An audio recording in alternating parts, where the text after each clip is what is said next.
What's going on?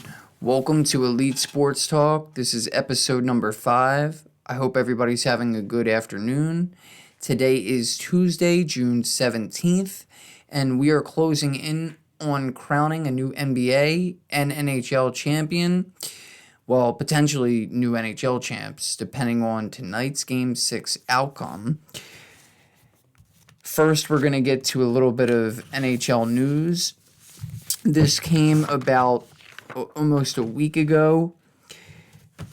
The New York Rangers have traded with the Anaheim Ducks.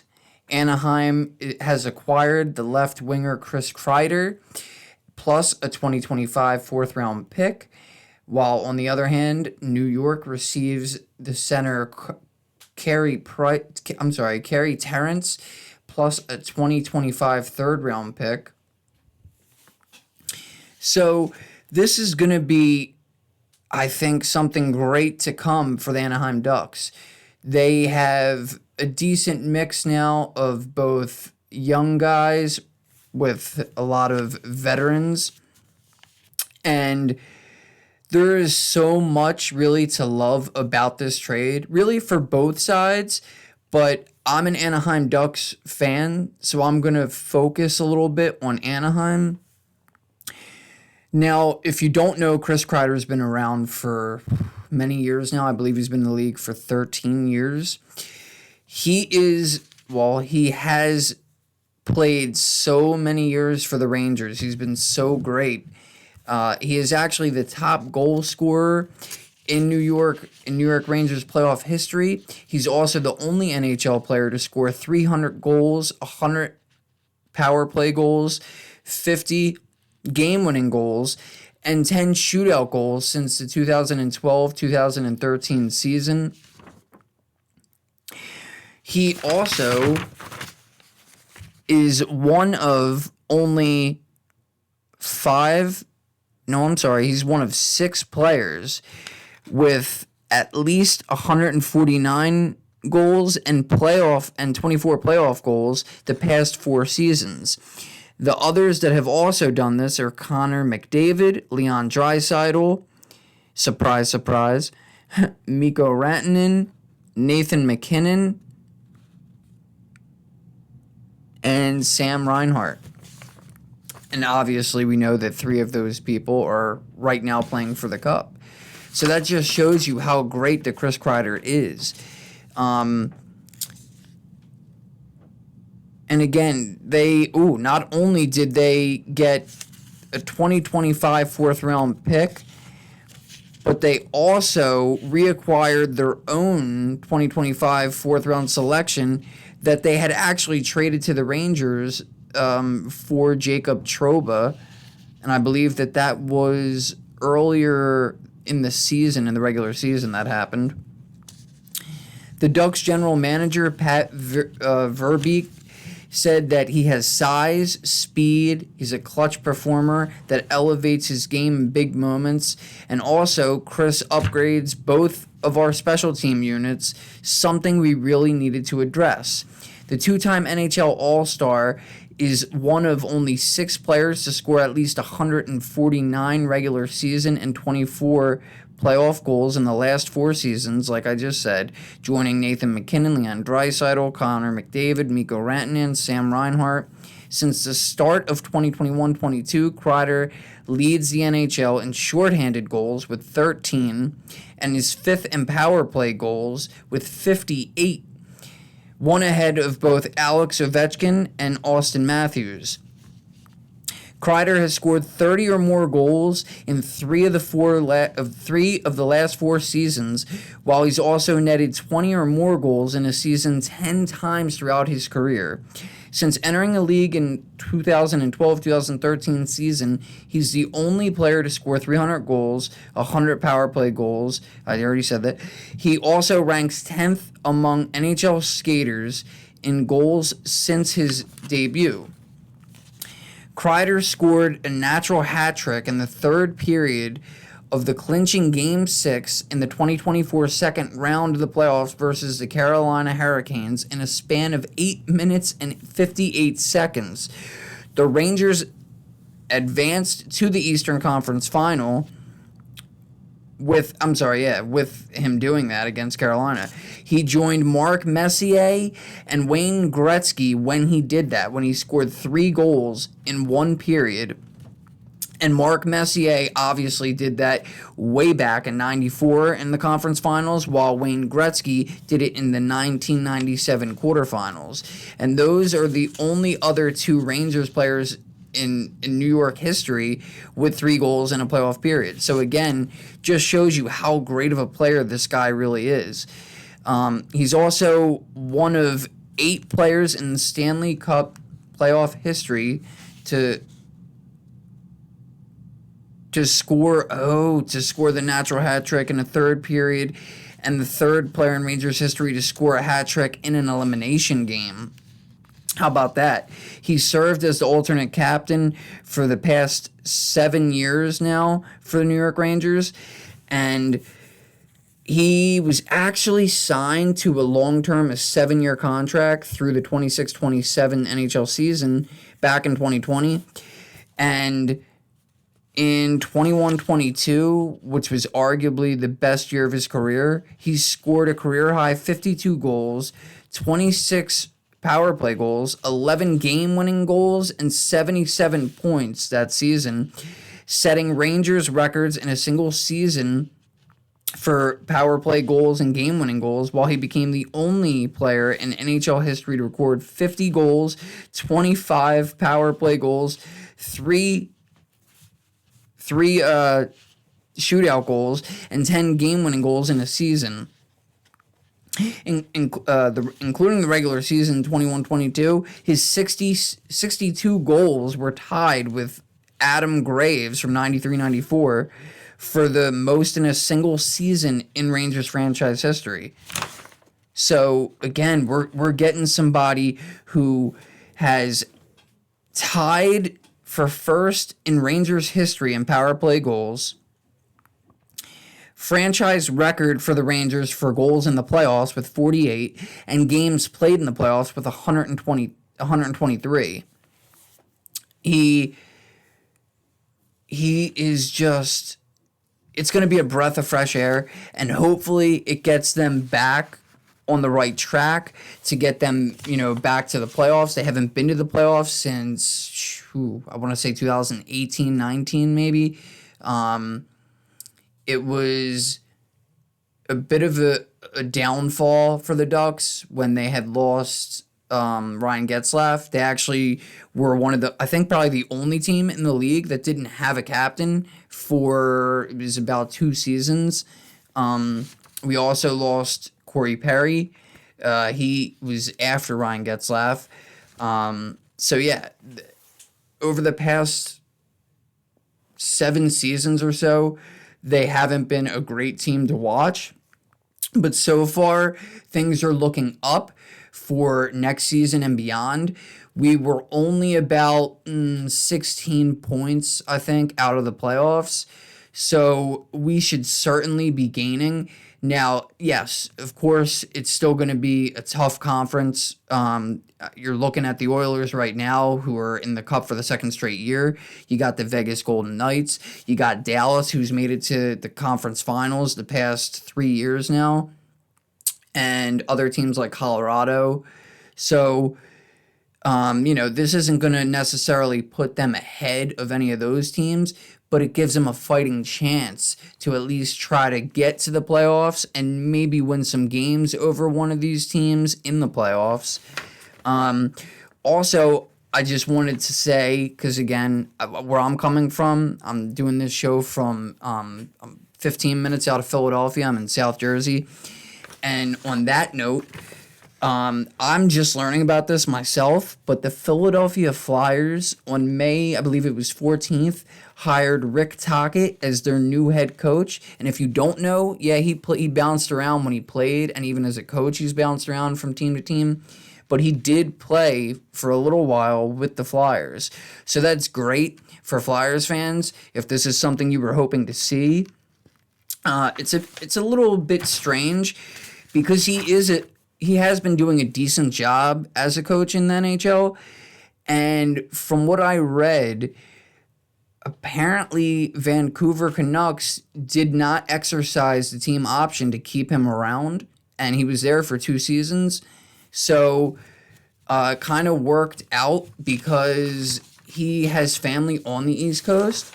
So he's coming back home with open arms, and we hope that he is successful for the Philadelphia Flyers for the next several seasons. So way to go, Flyers.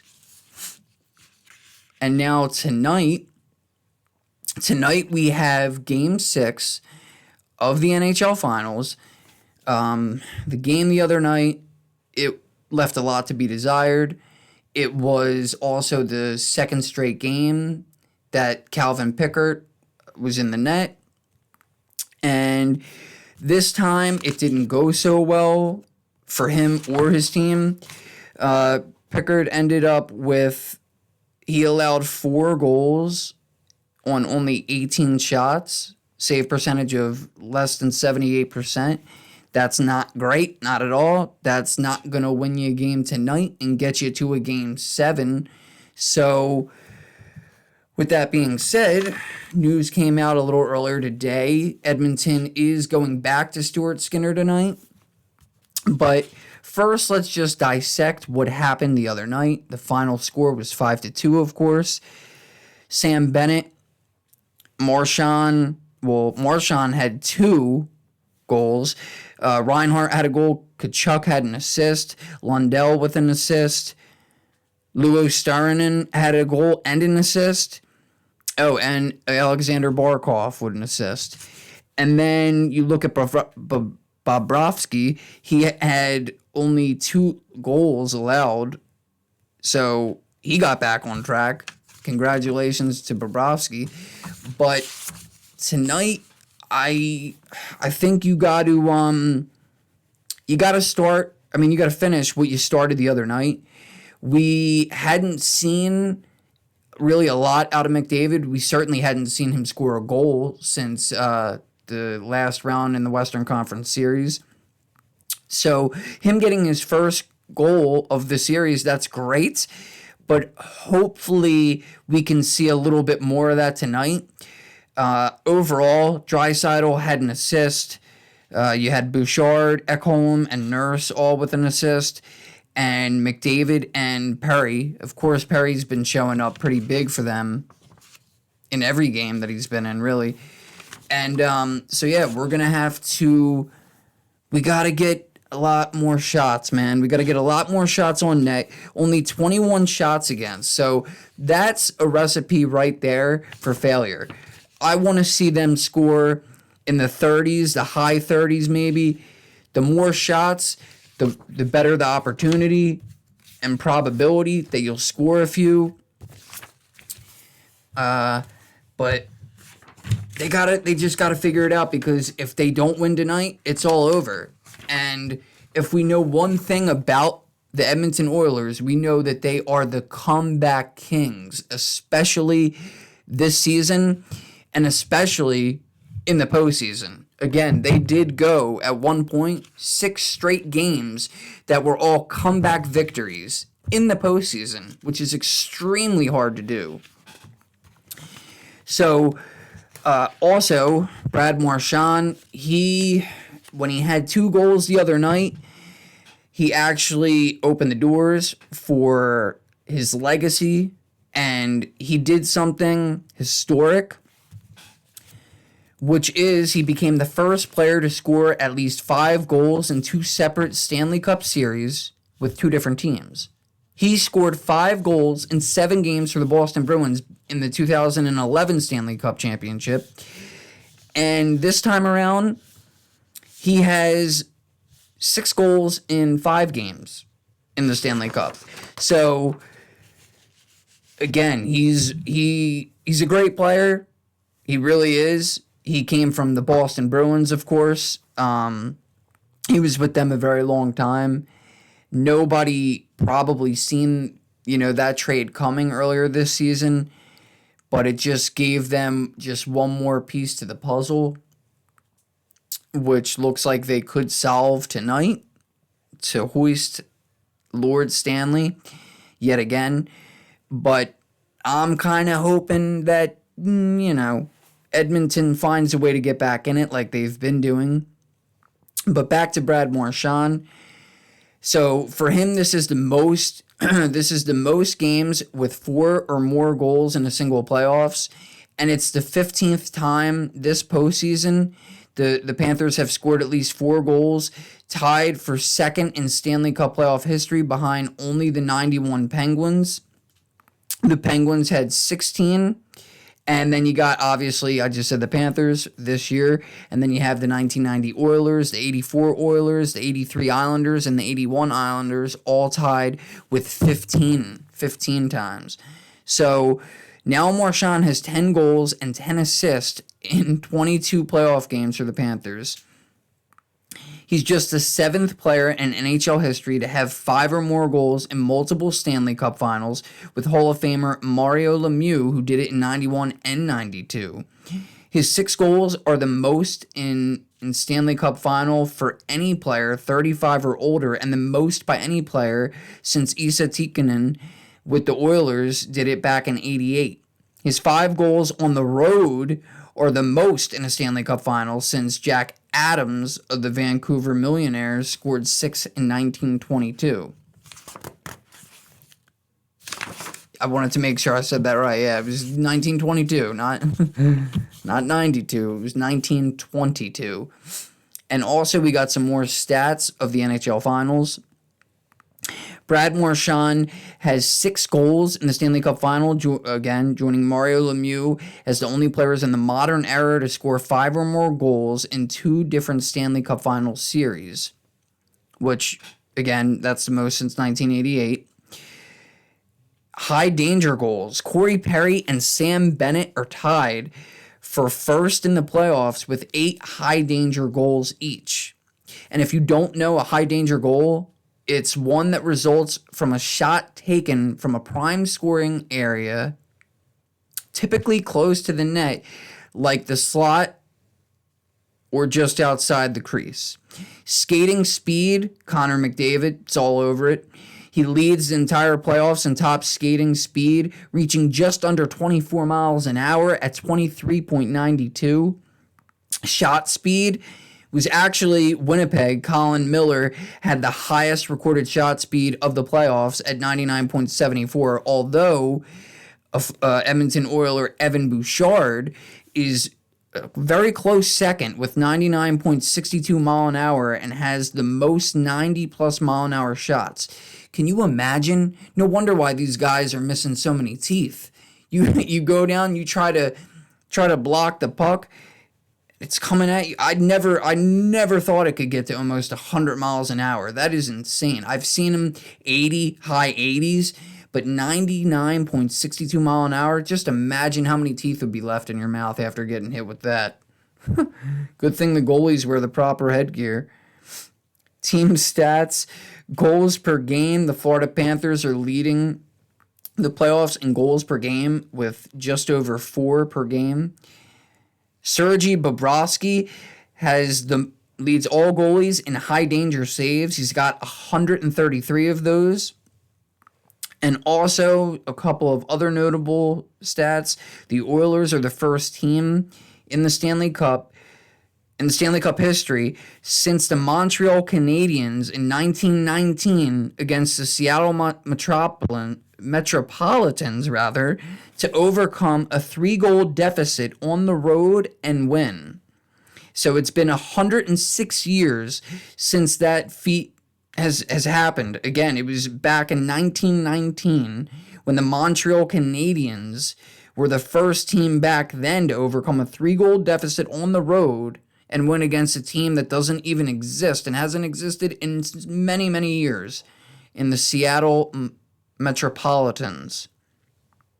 This is also the first Stanley Cup rematch in consecutive years since the 08 and 09 season. Back then, it was Detroit and Pittsburgh 2 straight years. 08, Detroit obviously beat Pittsburgh in 6 games. Then 09, Pittsburgh came back and took Detroit down in 7 games. And lastly, Leon Draisaitl, he himself has set a few records this postseason. He set an NHL record for most overtime goals in a single playoff year, and he's got 4 right now, and he'll probably get a few more before it's all said and done here. So now to get back to the news update for tonight's game. They had pulled Skinner, and they pulled him in I believe it was the first period. Yes, it was in the first period of Game 4, having given up 3 goals on 17 shots. Pickard came in and stopped 22 of 23 shots, and the Oilers won in overtime. And then because of that, that helped them decide to stay with Pickard for Game 5 in Edmonton.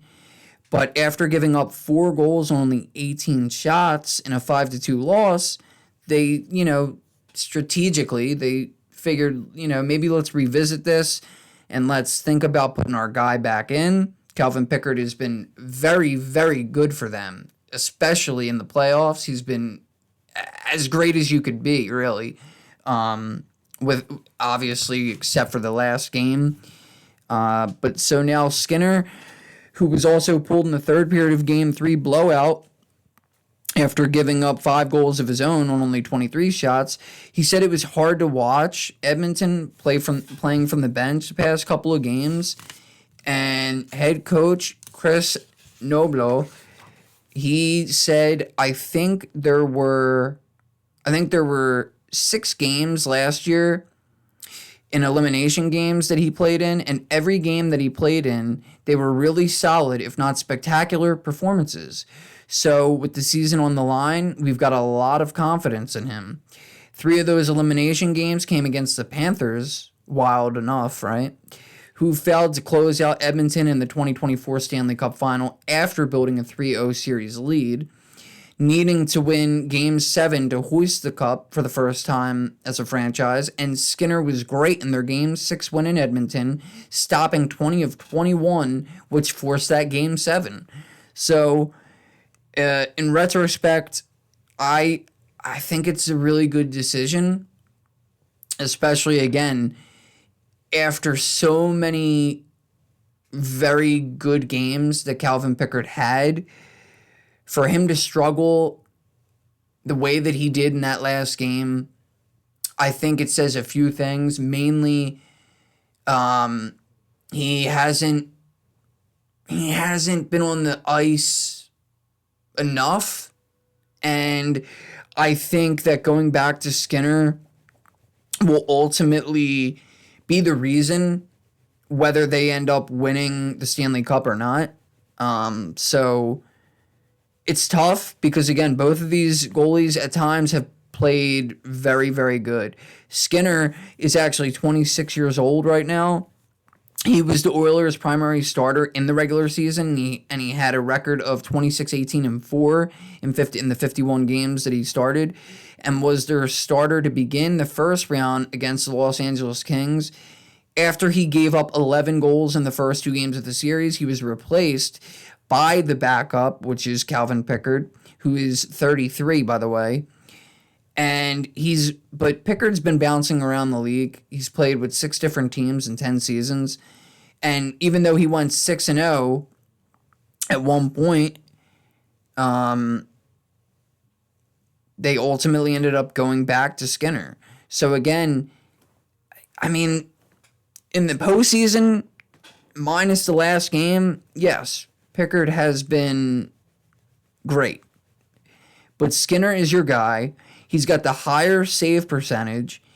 And I just think that they need something. They needed to change something. You always want to look at things differently after you come out and you lose a game like that, especially when you're in the playoffs, especially when you're this far in the playoffs, and you're only 2 games away from possibly bringing the cup back home. And for them, it's more so about the entire country, right? Because it's a Canadian team and a South American team, right? Well, the furthest south of America with Florida.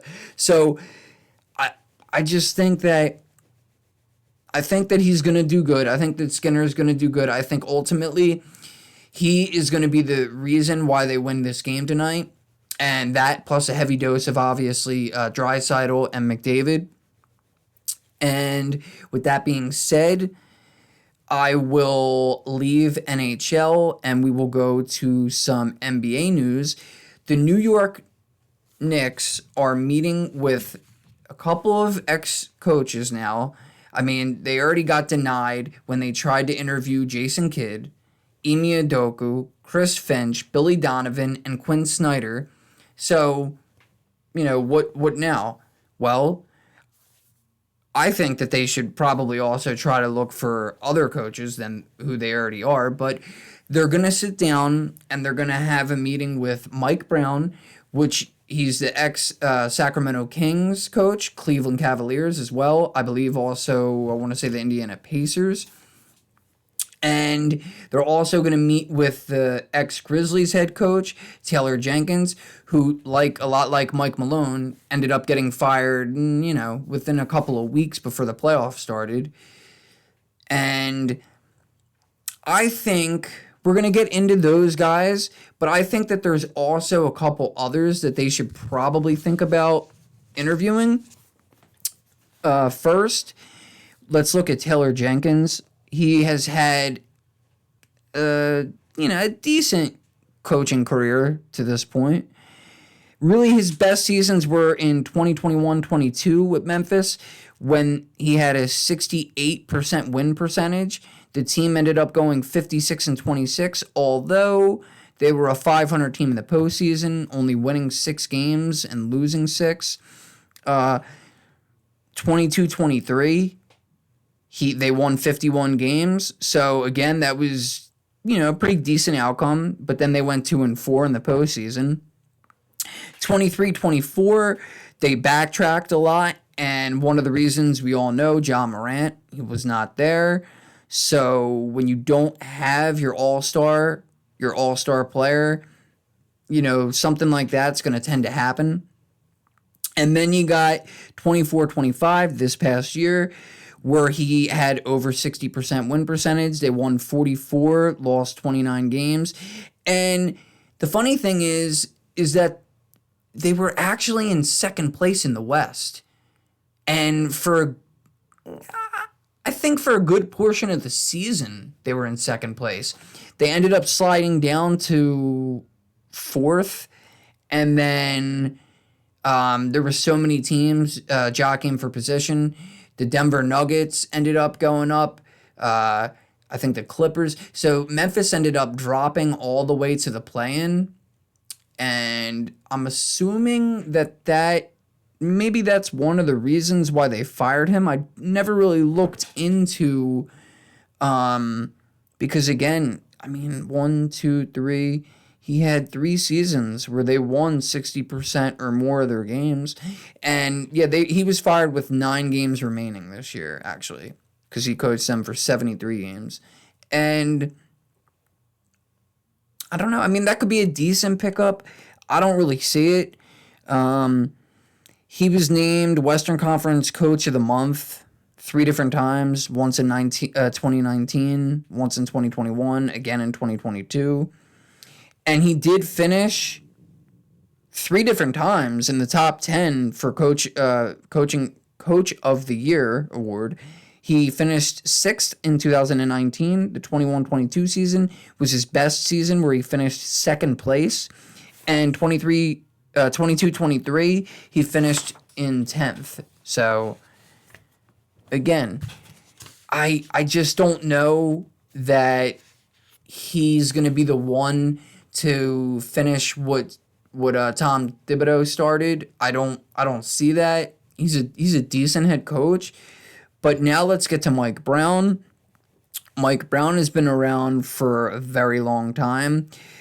His assistant coaching goes all the way back to 97-98. The first head coaching job he had was 05-06 season when he was with Cleveland. So from 05 to the 09-010 season, he had LeBron, so I don't know, how much you can deflate what he did here. Because with LeBron, obviously, I don't want to say it doesn't matter who the coach is. It's always going to somewhat matter who the coach is, especially when it was that early in LeBron's career. But yeah, the second season that he was there, they ended up going to the finals. They were the Eastern Conference champions. And overall in his career, he's won 50 games or more 4 different times. He got close with Sacramento. That first year in Sacramento, I really thought that they were onto something there. I thought that Sacramento was going to wind up in the Western Conference Finals, if not the NBA Finals. I thought he did a decent job overall. But yeah, they kept him 2 more seasons after that. So the first season they went 48-34. The second season in 23-24 they went 46-36, and then they ended up canning him 31 games into the season this past year. So, and then when you look at his playoff record's pretty decent. I mean, he's got more wins than losses. He's over 55% here. So, I think if we're going between just the 2 of these guys, I would give Mike Brown a shot. I like Mike Brown. He also did win Coach of the Year award in 08 and 09. And then 22-23 season, he was Coach of the Year, which again, we just said that was when he was with Sacramento. And then he was also named the NBCA Coach of the Year in 22-23 as well. He also finished top 10 in Coach of the Year voting 1, 2, 3, 4 times. And just the 2 times that he got first place in 08 and 22 were the only 2 times that he finished within the top 5. But I think that you would get more out of him, especially with the roster constructed as is, than you would with Taylor Jenkins. That's just my opinion. But I like some other names too, though, right? Whatever happened to Nate McMillan, the Atlanta Hawks? You remember that? A couple years back, they went all the way to the Eastern Conference Finals. They had no business being there, and they did lose in 6 games to Giannis and the Bucks. But there's something about him where, not to say they didn't have elite talent, they had a couple of guys. It was still early on in Trae Young's career. They had, back then I think they had Bogdanovich. They had the redhead. I'm blanking on his name, the forward. They had a couple of guys. They weren't elite, but I think John Collins, something like that, was one of their forwards too. They had enough talent, but he really elevated them.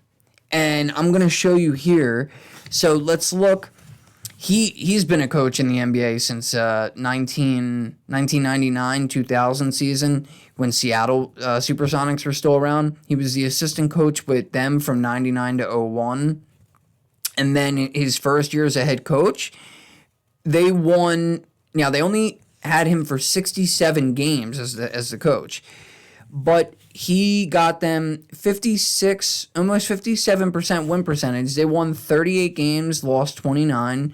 So, I mean, that's pretty decent, especially as your first year, and it's like more than halfway into the season. But 50% or more as a head coach, 1, 2, 3, 4, 5, 6, 7, 8, 9, 10, 11, 12, 13 times that they... And again, he's been with several teams. He was with Seattle between being an assistant and the head coach from 99 till 05. From 05 to 2012, he was with Portland. Indiana as a associate head coach. And that was from 13 all the way until 2019. And then from there, he was with Atlanta. So now with Atlanta, what I was saying before, he had a 71 win percentage. Okay, so this was a weird year. Only 38 games, so you can't count that. But at the same time, that game, he actually coached almost as many games in the postseason as he did in the regular season. And that was the year that they got all the way to the Eastern Conference Finals, and they went 10-8. Not great, but for Atlanta to win 10 games, and back then, like I said, they weren't an elite team, but he damn sure got them, to almost take down that elite team that ended up winning the finals that year. They won the first game, and then Milwaukee took the next two. Atlanta won the fourth game, and then that was it. It was all she wrote from there. But I would look at Nate McMillan. He has also been voted Coach of the Year. I mean, he hasn't been voted Coach of the Year, but he's been in the top 10. 1, 2, 3, 4, 5, 6, 7, 8, 9, 10 times. And he's been voted in the top 5 for Coach of the Year 7 times. So, again, I think there's something there. I know where he's at right now. If you don't know, he is a part of the Lakers staff. But I think maybe that's a road that they should venture down, especially if they don't like what they see and hear when they sit down with Mike Brown and Taylor Jenkins. Another couple of coaches that they could also look at, obviously Mike Malone. He's already pretty much had a Hall of Fame career. He's been in the league a very long time. He won a championship with the Nuggets back in 23. You also got Mike Budenholzer out there, who we just talked about the Milwaukee Bucks. When they won it, the year they won it, that was the head coach, Mike Budenholzer. And then you also got Mark Jackson. I don't know that he would be interested in coaching at this point. I think he's got a pretty cozy job. And I guess that's it on the coaching front. Now we're on to KD Watch. It looks like the Spurs, even though that's one of the teams that KD has been mentioning that he would want to be traded to, they don't seem likely as the destination. And also, which this is crazy, but the New York Knicks, you would think, maybe they would try to do something. That's been all the talk. All these top talking heads have been saying that the Knicks should go out. They should get him. They should do a trade where they trade Cat for KD straight up because, believe it or not, Cat actually makes more money than KD. So it would actually give, potentially it would give a little bit of money back for the cap for the Knicks. And so the thing that's interesting about this is apparently the Knicks owner, James Dolan, is partly in his feelings right now because back when Kevin Durant ended up going to Brooklyn, apparently, from what I'm hearing, he was going to be going to the Knicks until Kyrie and Harden figured, let's get something going here in Brooklyn. And then Kevin Durant ended up changing his route. And because of that, the owner of the Knicks, James Dolan, he may still, be a little sour towards Kevin Durant. So when he left him hanging, I guess that ultimately made him decide that he would never want to take Kevin Durant on, which is crazy. I mean, Durant's getting older. I think he's, 37? But that doesn't matter. It's still Kevin Durant. the guy even this year, and he also actually is a little fresher than most people would be at that age because he technically missed about 2 seasons with injuries that he had dealt with in the past. So I think that the man is nuts to not even inquire about it. But again, Kevin Durant, we're talking about a 2-time NBA champion. And he's also a 2-time NBA Finals MVP. He is the regular season MVP. He's got 15 times in the All-Star game. 2 times he's been named the MVP of the All-Star game. 6 times he was All NBA first team. 5 times All NBA second team, which is crazy. He should have been first team every time. NBA Rookie of the Year back in 2008. He was also has also been the 4-time scoring champion. He was also announced as one of the NBA's 75th anniversary team players. National College Player of the Year back in 2007. Olympics MVP 2020. The FIBA World Cup MVP in 2010. 3-time USA Basketball Male Athlete of the Year in 2010, 16 and 21. And of course, a 4-time gold medalist back in 2012, 2016, 2020, and then this past year in 2024. So, I don't know where he's going to end up, guys. I really don't. I wish that there was a way. I should probably look and see what Michael Porter Jr. is making compared to KD, but I wish that there was a way that he would come and play in Denver with Jokic, because it wouldn't even be close, especially if Aaron Gordon plays the way that he played last year and Jamal Murray gets back to form where he's consistently playing as a top-tier guard. Then, I mean, he could sign 1 year, he could sign 3 years, and we would win 1 year or we would win 3 straight years.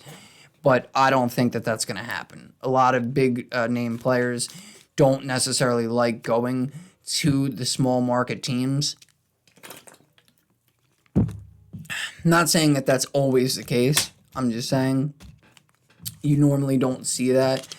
But on to some other NBA news. The Memphis Grizzlies have traded Desmond Bane to the Orlando Magic for KCP and Cole Anthony, and also 4 unprotected first-round picks and a one first-round pick swap. And this is a very good move for both teams, because what it does for the Grizzlies, it frees up money for to keep their top guys, Jaren Jackson Jr. and of course John Morant. And they've been trying to work out deals with, at least for the moment being right now, with Jaren Jackson Jr.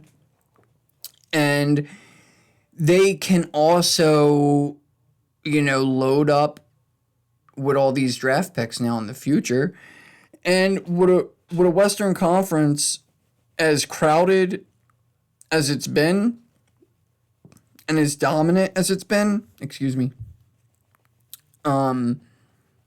helps them over the next couple of years, like I said, lock up both of those players, but on top of that, get a lot of assets from the draft, or they could turn around and trade some of these picks, and who knows, right? Maybe they'll get Kevin Durant. Highly doubtful, but hey, you never know. And again, going back to what ESPN NBA analyst Shams Charania said, this year is going to be the year that you're going to see probably, such a free agent frenzy that the NBA has not seen in previous years. So look out for that. And we're already seeing a couple of things, that are making us think that maybe he's right. Maybe there will be a whole lot more to come. So, and for the Magic's president, Jeff Weltman made it clear that the franchise was taking an aggressive approach, a win-now approach to the offseason. And now, with adding Bane to a core of what they already have, is a very solid roster and one of the better up-and-coming teams, especially in the East. Because in the East has been slightly weaker, I guess a lot weaker, really, than the West. But now they add Desmond Bane to Paolo Banchero, Franz Wagner, and Jalen Suggs. Yeah, they got rid of Cole Anthony. Yeah, they got rid of Contavious Caldwell-Pope. But they still have depth behind these guys. And they were in the playoffs. So, again, they've been getting better and better each year. But he said that they look forward to his shooting, his basketball IQ, wide-ranging skill set to helping their team get to that next level. Bane is one of only 3 NBA players with 800 made three-pointers and 40% three-point shooting since entering the league in 2020. He has shot 43.2% on catch and shoot threes in the past 5 seasons, and it's the third best rate among players with at least 1,000 attempts, according to ESPN. He'll definitely, certainly be a major boost for them. And they actually ranked last year in three-point field goal percentage, not even 32%, 31.8%. And they were last in catch and shoot threes. They had the worst three-point field goal percentage in a season, too, since the LA Lakers did it in 2015-16. Bane, who he's still young, he's under 30, he's 26, I believe. He averaged 19 points, 6 rebounds, and 5.3 assists in 69 games this season. And in totality, his 5 seasons that he's been with Memphis, that's how long he's been in the league, all with Memphis, he averaged just under 18 points, 4.5 rebounds, and just under 4 assists. So now he is under contract with Orlando until 28-29 season. The Grizzlies are not looking to deal either their 2 remaining franchise cornerstones at this point, like I just said, Ja Morant and Jaren Jackson Jr. Jaren Jackson Jr., they're hoping that some of this money that they just freed up, they can use it to renegotiate, to extend Jackson's contract. So that's something that they can't miss an opportunity to do. They gotta keep him there. He's one of the best big men in the league. And much like how I feel about Denver sometimes not getting the respect that they deserve, Jaren Jackson Jr., if you are sleeping on him and the Grizzlies, I don't know what you're watching. You must only be watching your team, and that's all. And they have more than just the 2 of them. They also, let me remind you, have Zach Edey as well, who I believe this was his rookie season, and he was an incredible force. So, again, the West is stacked, though. It is. But let's get to another deal that got done. Houston Rockets, who ended the season in 2nd place in the Western Conference, and ended up losing, yes, in Game 7 at home to Steph Curry and Steve Kerr. Well, they agreed to keep Steven Adams around, who, ironically enough, actually used to play for the Memphis Grizzlies. So Houston keeps him aboard on a 3-year, $39 million contract, which is fully guaranteed through 2028. Now, he is getting ready to turn 32, and he would have became an unrestricted free agent. But having him there, keeping him there, he has played such a key role for them, and his leadership too. His leadership cannot be unseen. He helped them get to the playoffs for the first time since 2020. He was actually injured too this year, and he expressed a desire to stay with them long term, which is why this got done. But having him be the backup to Alperen Sengun is huge. Adams appeared in only 58 games this season. He averaged 22 minutes per game in the playoffs, and he was a crucial part of the defense that against the Warriors that was really flummoxed, I guess is the word I would use, that flummoxed the Warriors at times in their first round series. The Rockets were a plus 44 with Adams on the court against Golden State and a minus 44 with him off. So that just shows you how much he means to the Houston Rockets. And again, his veteran presence, it's not going to go unnoticed. He is still at this point in his career a great player, gives you hard-fought minutes, and really hurts the opposing team in ways that they just wouldn't get that from anybody else really on their roster.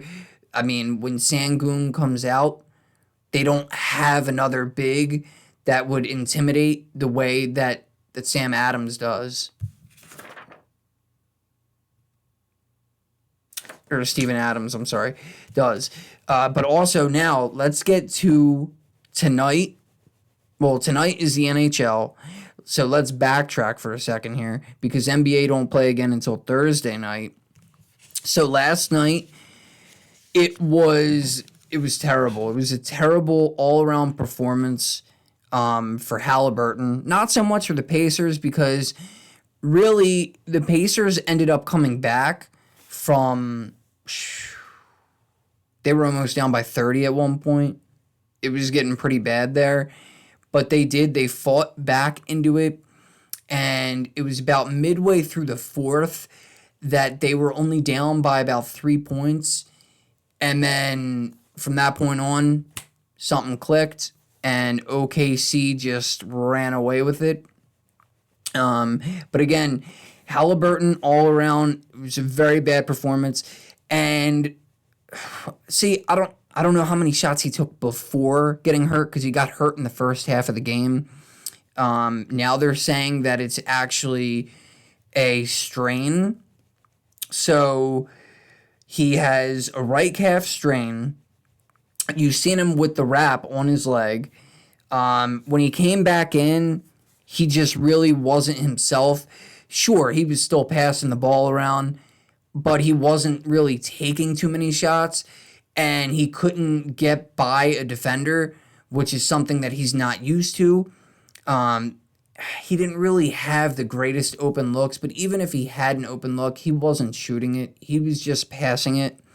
So in terms of overall performance, he still had 7 rebounds and 6 assists, but that's not going to get it done. I mean, he went 0 for 6 from the field, 0 for 4 from 3, and the only reason why he had any points at all was because he had 4 free throws. So it's... the only good thing that you can look at about this, especially with his strain, which, by the way, he's having an MRI today on his calf strain. It was his right calf. The only upside is that Game 6 isn't until Thursday night, and it is in Indiana. So you got both of those two things going. So hopefully Halliburton will be all right, because I firmly believe that if Halliburton is not good to go, well, he's going to play regardless, you would assume, right? I mean, it's the finals. Who knows if you're ever going to get back there? And if they lose, there isn't, oh, well, we got Game 7. If they lose, they're done. They need to win to stay in. So just keep that in mind. Pascal Siakam, though, in this game, he had 28 points. Naismith had 14. Nembhard only had 7. Miles Turner with 13. Obi Toppin with 12 off the bench. TJ McConnell with 18. And that's also been a discussion. People have been saying that maybe Rick Carlisle should have just, kept McConnell in. He was heating up. He shot 57% from the field, 50% from 3. 18 points. He was a +4. He had 4 assists, 4 rebounds, 2 steals. So, I mean, I don't know. You got to be in that situation. But in my opinion, if you think Halliburton can still do something, then you got to have Halliburton out there. When you look at the other side, of things, oh man, I'm laughing, but there's nothing funny about it. It was a great game from J-Dub. He had a 40-piece. He was a +14, 6 boards, 4 assists, a steal. He shot 75%, 75% from free throw, 60% from 3, and 56% from the field. And he had some jams, too. He had some bunny hops in there. The man was all over the place. I've never seen him come up so big. 40 points is the most points of his career and certainly of his playoff career. What a way to help out Shea, who also by himself, Shea had 31. 31, 10. Whoo! He had 4 blocks. They had 12 blocks as a team. Indy only had 4. Indy had 22 turnovers again, too. 22. That. I mean, hey, even if Halliburton wouldn't have got hurt, 22 turnovers? That's crazy. I don't know that they would have won that game anyway. But you look at, again, the blocks, steals, let's see. 9 steals as opposed to 15 for OKC.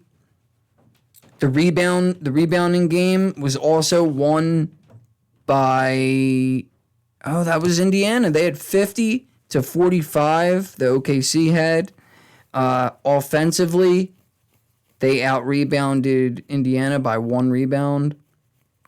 But, hey, you had 1, 2, 3, 4, 5, almost, wow. So they only had 4 guys in double figures, but, I mean, they had 71 points combined just from Shea and J-Dub, Jalen Williams.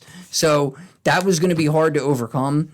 You knew that Oklahoma City was going to come out like that, come out on fire, in front of their home crowd. So now they go up 3-2. And like I said, we'll see what happens from here. Will Halliburton be healthy enough to help them?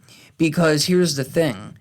Again, just to remind you, the Pacers are 11-0 in the playoffs when they have an offensive rating of 110 or better.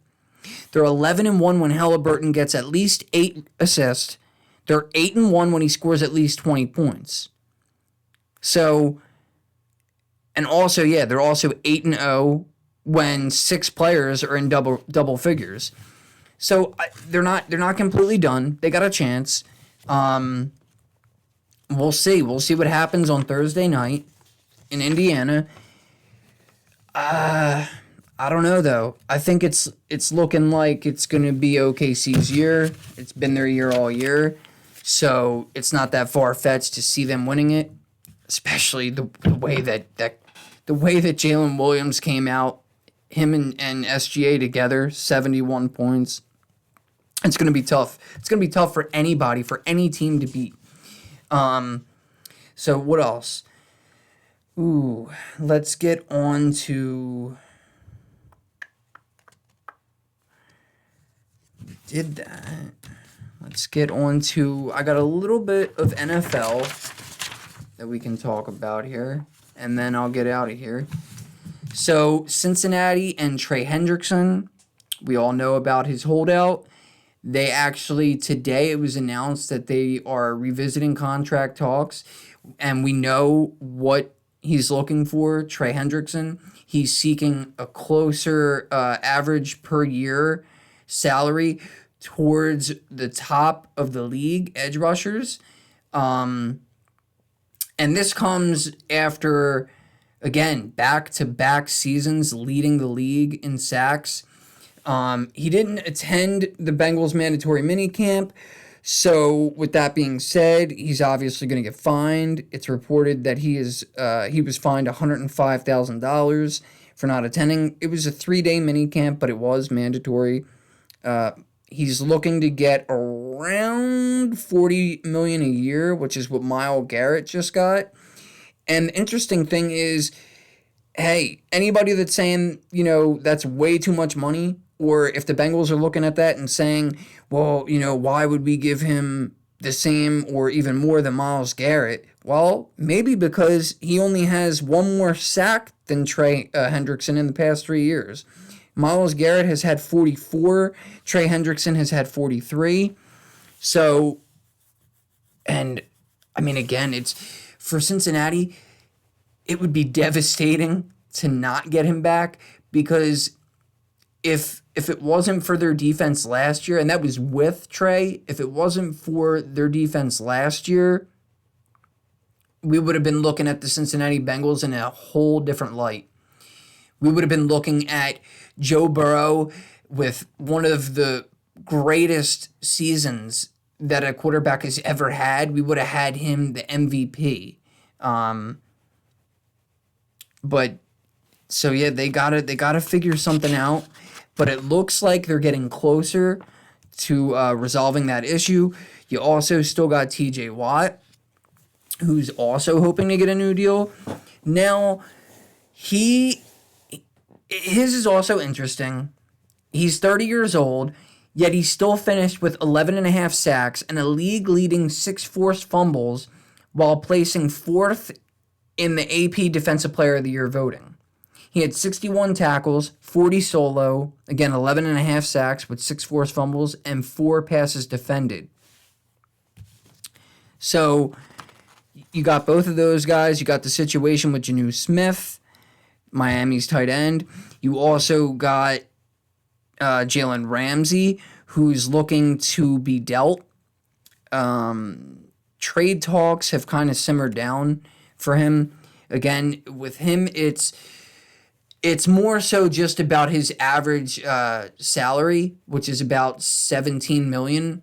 So for anybody to want to take a cornerback, albeit one of the best that we've seen in a very long time, he's a great corner, Jalen Ramsey. He's a game changer, still even at the age that he is. But that's the whole thing. He's getting older, and I believe the Rams look like the team that was most interested in looking for a trade. But again, that salary though, that's gonna kill any team's cap right now. And then the whole situation again with Shamar Stewart, the rookie defensive end for the Bengals. That's a very funny one. But even for him, hopefully they can get something done, because even if he's not a starter, as a rotational piece his rookie year, that could be great for the Bengals defense. And then Terry McLaurin. Terry McLaurin's a really interesting one. I don't know if anybody out there is thinking that McLaurin may get dealt, because I don't see that happening. It's not like, I don't think we should be sitting here wondering, well, did they only trade for Deebo Samuel so that they can, instead of paying Terry McLaurin, move him? No, I don't see that happening. Terry McLaurin I see him being there for a very long time with Jaden Daniels. With the chemistry that they built last year, Washington was tough to beat.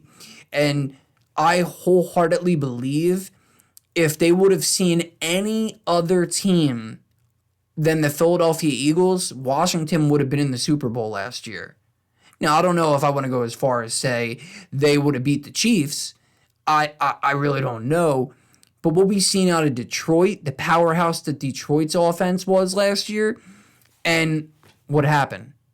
In came the rookie quarterback and the Washington Commanders, and they beat them in their own building. And the week before that, what happened?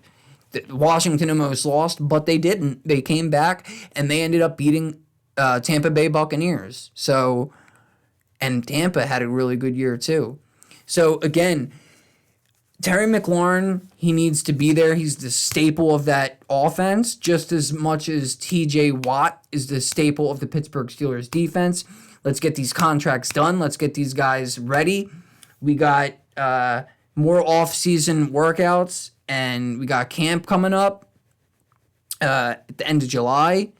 So everybody's got to be there. Everybody's got to be in her house.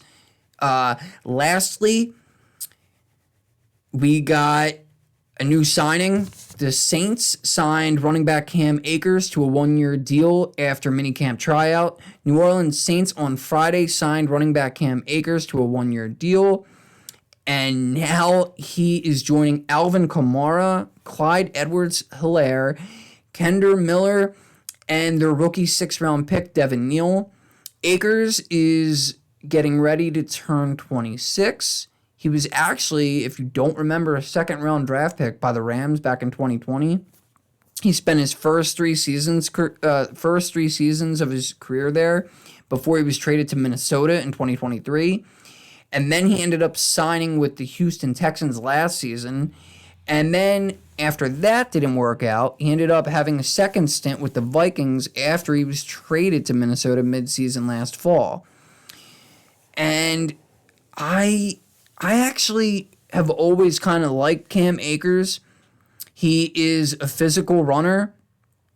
He also has, he's had some injuries in the past. He has totaled 502 rushing attempts for 2,025 yards and 13 touchdowns in 5 seasons. He has also caught 52 passes for 388 yards for another 4 touchdowns. He rushed for 625 yards and 2 touchdowns in his rookie season and had 131 rushing yards and a touchdown in the Rams' win against the Seattle Seahawks in the NFC wildcard game. He tore his Achilles prior to the 2021 season, and he was expected to miss the rest of the season, but he actually ended up coming back, and like I just said, he played in a playoff game. He was with the Rams for all 4 of their playoff games, including their win over the Cincinnati Bengals, 23-20. So again, this was more so for Cam Akers.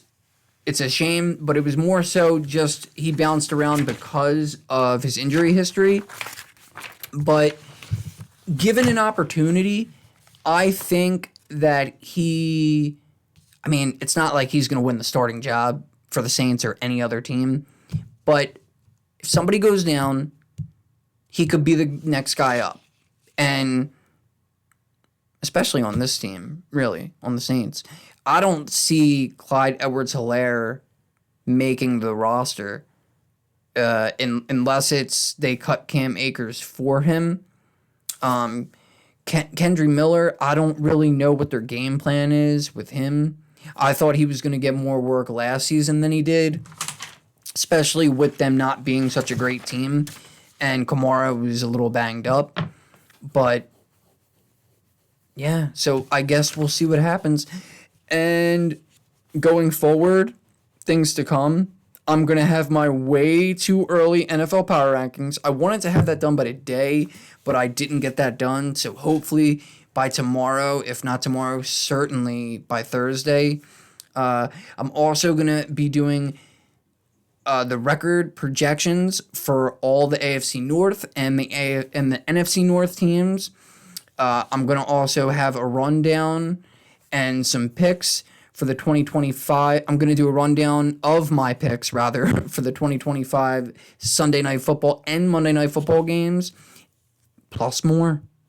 So, with that being said, guys, I love talking sports. I'm going to continue to do this. I hope that I got some people out here that like what I'm doing. Remember to please like, subscribe, and comment if you like the show.